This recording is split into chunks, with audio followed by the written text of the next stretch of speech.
اعوذ باللہ من الشیطان الرجیم بسم اللہ الرحمن الرحیم الاعراب اشد کفرا ونفاقا واجدر الا يعلموا حدود ما انزل اللہ علی رسولہ واللہ علیم حکیم ومن الاعراب من يتخذ ما ينفق مغرما ويتربص بكم الدوائر علیہم دائرۃ السوء واللہ سمیع علیم۔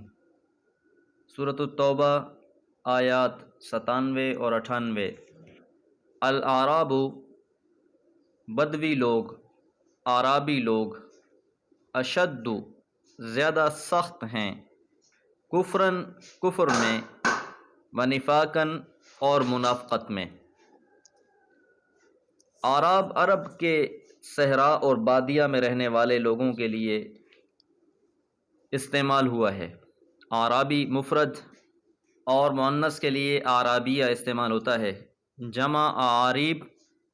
اعراب سے مراد وہ لوگ ہیں جو مدینہ منورہ سے دور دیہاتی اور صحرائی علاقوں میں رہتے تھے۔ ان میں سے اکثر اسلام کی دعوت کو سمجھ کر سچے دل سے مسلمان نہیں ہوئے تھے، بلکہ محض اسلام کی بڑھتی ہوئی طاقت سے مرعوب ہو کر مسلمان ہو گئے تھے۔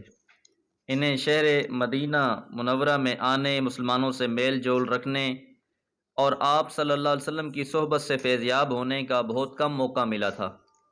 اس لیے یہ نرے گوار اور انتہائی سخت مزاج قسم کے لوگ تھے، جن کے دلوں میں نہ نرمی پیدا ہوئی تھی اور نہ انہیں علم کی ہوا لگی تھی۔ اس لیے ان میں جو منافق تھے ان کا نفاق بھی اہل مدینہ کے نفاق سے سخت تھا۔ شاہ عبد القادر لکھتے ہیں کہ بدویوں کی سرشت میں بے حکمی، مفاد پرستی اور جہالت رچی بسی ہوئی تھی۔ اس لیے اللہ تعالیٰ نے اپنی کمال حکمت سے نہ ان پر زیادہ ذمہ داری ڈالی اور نہ ہی ان کو درجات میں بلندی عطا ہوئی۔ لوگوں کے ساتھ میل جول کی کمی کی وجہ سے طبیعت میں سختی پیدا ہو جانا فطرتی سی بات ہے۔ حضرت عبداللہ بن عباس رضی اللہ تعالیٰ عنہ سے روایت ہے کہ رسول اللہ صلی اللہ علیہ وسلم نے فرمایا، جو بادیہ میں سکونت رکھے وہ سخت دل ہو جاتا ہے، جو شکار کے پیچھے لگ جائے وہ غافل ہو جاتا ہے، اور جو سلطان کے پاس آئے وہ آزمائش میں مبتلا کر دیا جاتا ہے۔ بعض اعراب کی سخت دلی اس حدیث سے بھی معلوم ہوتی ہے جو ام المومنین عائشہ رضی اللہ تعالیٰ عنہ نے بیان فرمائی کہ اعراب کے کچھ لوگ رسول اللہ صلی اللہ علیہ وسلم کے پاس آئے تو آپ نے اپنے نواسے کو اٹھا رکھا تھا اور آپ نے اس کو چوما، تو وہ کہنے لگے، کیا تم لوگ اپنے بچوں کو چومتے ہو؟ لوگوں نے کہا ہاں۔ تو وہ کہنے لگے، لیکن اللہ کی قسم ہم تو نہیں چومتے۔ تو رسول اللہ صلی اللہ علیہ وسلم نے فرمایا، اور میں کیا اختیار رکھتا ہوں اگر اللہ نے تم سے رحم نکال لیا ہے۔ امام مسلم نے اس حدیث کو بیان فرمایا ہے۔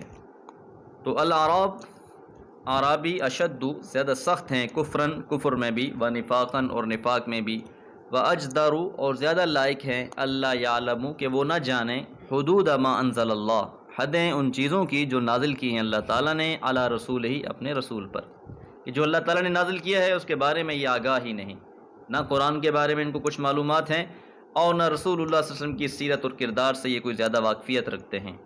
واللہ علیم اور اللہ تعالیٰ خوب جاننے والے ہیں، حکیم اور حکمتوں والے ہیں۔ یہ تو نہیں جانتے، یہ جو ظاہری انہوں نے لبادہ اسلام کا اوڑھ رکھا ہے وہ تو صرف اپنے دنیاوی منفعت کی وجہ سے اوڑھ رکھا ہے، لیکن حقیقت تو اللہ تعالیٰ وہ بھی جانتا ہے ان کی۔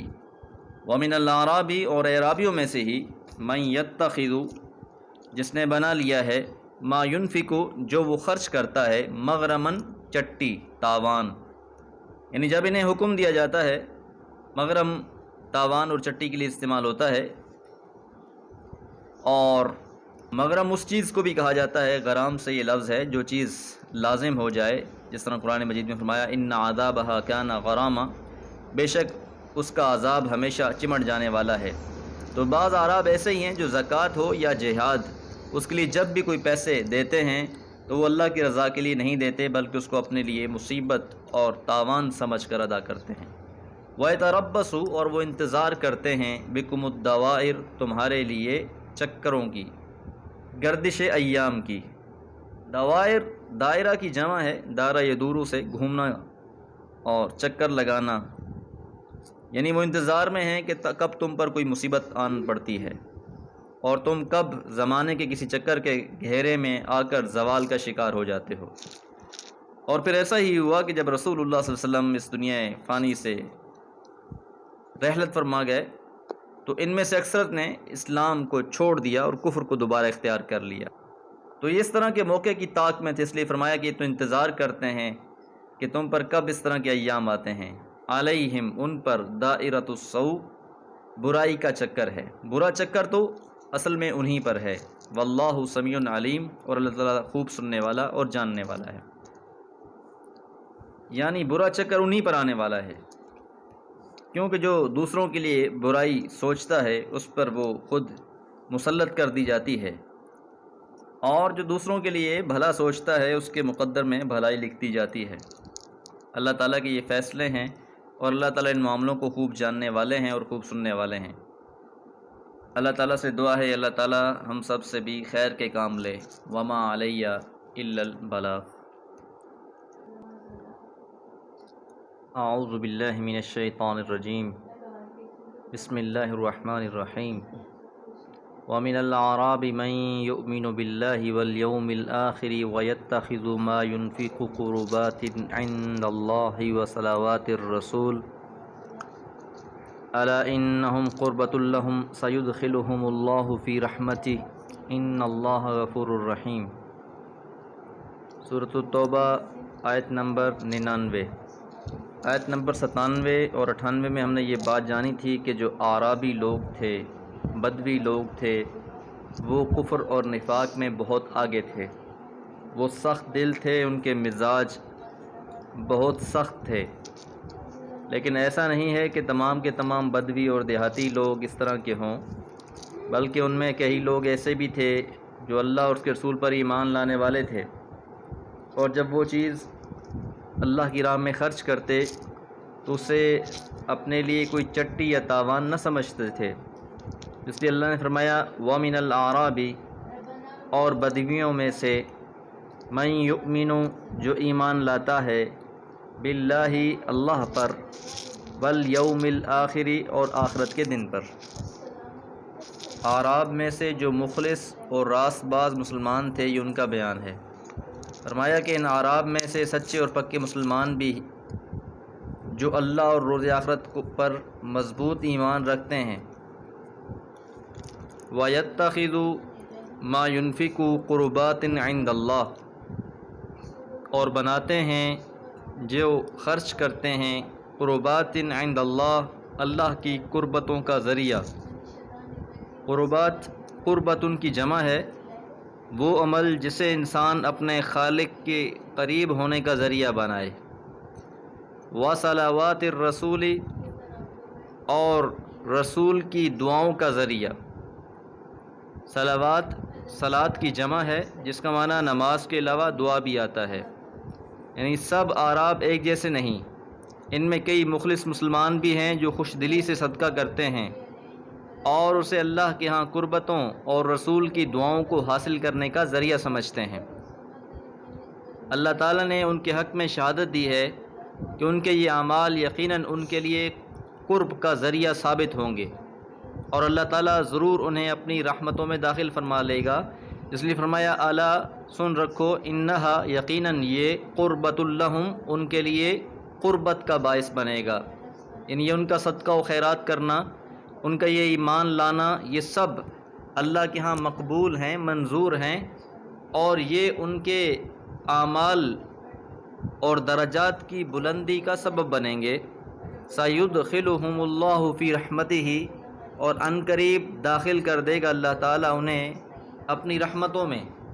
جو اصل کامیابی ہے کسی بھی انسان کی، وہ یہ ہے کہ اسے اللہ تعالیٰ کی رضا اور رحمت حاصل ہو جائے، کیونکہ اللہ کی رحمت کے علاوہ تو کوئی بھی انسان جنت میں داخل نہیں ہو سکے گا۔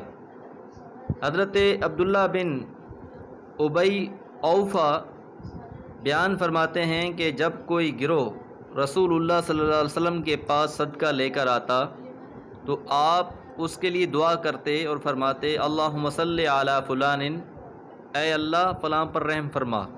حضرت عبداللہ بن ابی اوفا بیان فرماتے ہیں کہ جب میرے والد زکوٰۃ لے کر رسول اللہ صلی اللہ علیہ وسلم کے پاس پہنچے تو آپ نے انہیں دعا دیتے ہوئے فرمایا اللہم صلی علی آل ابی اوفا کہ اے اللہ ابو اوفا کی آل پر رحم فرما۔ امام بخاری رحمہ اللہ نے اس حدیث کو بیان فرمایا ہے۔ تو یہ جو لوگ اعمال کر رہے ہیں اخلاص کے ساتھ، صدقہ و خیرات کر رہے ہیں، تو رسول اللہ صلی اللہ علیہ وسلم بھی ان کے لیے دعائیں فرما رہے ہیں۔ تو رسول اللہ صلی اللہ علیہ وسلم کا کسی کے لیے دعا کرنا یہ بھی بڑی خوش نصیبی کا باعث ہے۔ وہ یہ پیچھے آیت نمبر 80 میں بھی وضاحت ہو چکی کہ اگر رسول اللہ صلی اللہ علیہ وسلم منافقین کے لیے دعائیں کریں گے تو وہ قبول نہیں کی جائیں گی، اور اسی طرح منافقین کی نماز جنازہ کے بارے میں بھی اللہ تعالیٰ نے واضح فرما دیا تھا آیت نمبر 84 میں کہ آپ کسی کا بھی نماز جنازہ نہ پڑھائیں، اور اگر آپ منافقین کا جنازہ پڑھائیں گے تو بھی ان کو کوئی فائدہ نہیں دے گا۔ لیکن یہاں پر خاص طور پہ اہل ایمان کا تذکرہ چل رہا ہے، اس لیے فرمایا کہ رسول اللہ صلی اللہ علیہ وسلم کی دعائیں بھی ان کے لیے فائدے کا باعث ہے، اور ان کے اپنے اعمال بھی، یہ ساری چیزیں اللہ کی قربت اور پھر رحمت کا ذریعہ بننے والی ہیں۔ ان اللہ، یقین اللہ تعالیٰ، غفور، درگزر کرنے والے، رحیم اور رحم کرنے والے ہیں، کہ انسان سے جو بھی خطا یا غلطی ہو بھی جاتی ہے تو اللہ تعالیٰ بہت مہربان ہیں، بشرطیہ انسان کا ایمان خالص ہونا چاہیے اور وہ جذبہ خالص ہونا چاہیے جس کے تحت وہ کوئی مال خرچ کر رہا ہے۔ اللہ تعالیٰ سے دعا ہے اللہ تعالیٰ خالص اپنی رضا کے لیے اعمال کرنے کی توفیق عطا فرمائے۔ وما علیہ الا البلاغ۔